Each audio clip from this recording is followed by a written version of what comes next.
What's up, everybody, and welcome back to 5 Minute Knives. We're here today to talk about the Boker Kihon. This is part of the Kalishnikov series.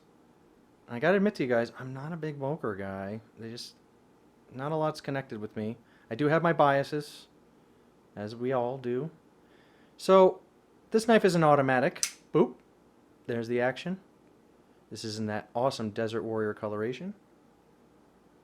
I mean, just really badass, cool looking guy. Let me get used to the camera without poking myself. I mean, look at that. I put a little edge on there. It's OS 8. It's nothing to brag about. Is there some wiggle side to side? Yeah. Is the action a little weird? Yeah. But it snaps right open. Is it centered? Not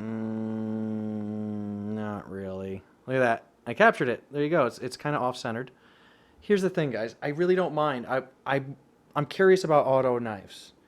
I've never really owned an auto. I've always been looking at Microtech knives and always justified my purchases. You know, I can always get 2 or 3 knives I'm interested in for one Microtech, like even an Ultratech. But this one came in at like $50. It was a sprint run at a company I no longer shop from due to customer service issues, might I add.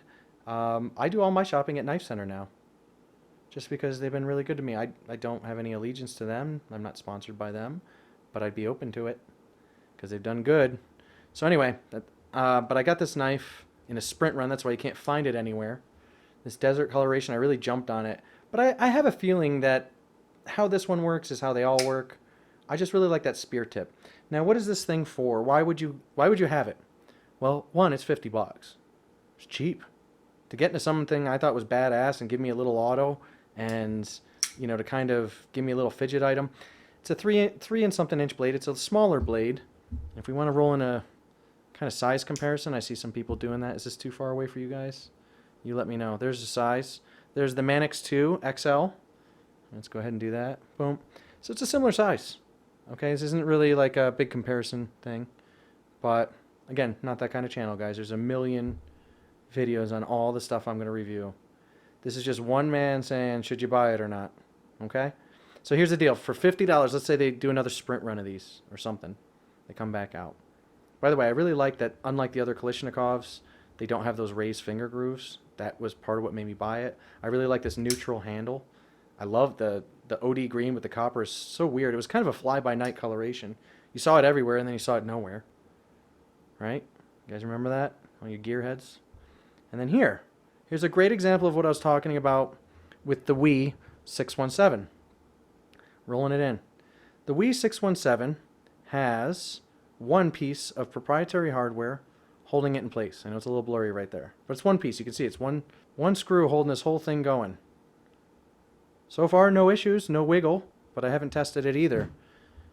The Boker Kihon does the same thing, but they have Boker has smartly inset the clip where it mates with the handle. So that'll give you a really, you know, solid lockup. That's the way to do one screw if you're going to do it. And see how it's like you give up some of the deep carry aspects, but you see how the screws on this side, you don't have to worry about it catching in the pocket like some raised screws do. I don't have anything on hand, I think, that has raised screws. Oh, I think on like the Kershaw length, it has raised screws that people don't like. So I just went to flip it. Anyway, this is my letter opener.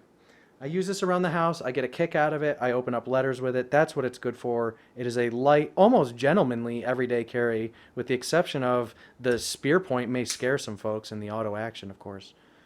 But it's really a small knife, very forgivable to have this on you. I was cutting up a t-shirt with it. I had to clean up some gear, and I was cutting up a t-shirt to douse in the cleaner and use that.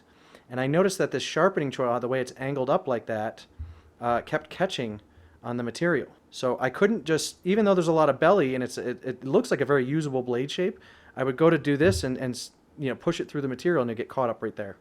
So let that be a warning to you. It's not very functional. It's good for envelopes. It's good for cutting a little string off your shirt. But it's mostly good to say, I got this weird little auto in Desert Warrior, and it looks awesome.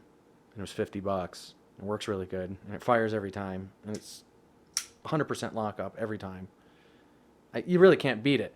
Can you get this thing out of your pocket quickly if you needed to? No. Do you have any grip to like really do anything with it without sliding up and you know, chopping your fingers there? No. Is it really useful?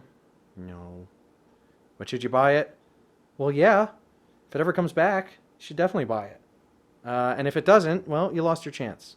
But either way, you can look at the rest of the Boker Kalishnikov series and probably take this video to heart and apply it towards the rest in the line. It looks all similar to me.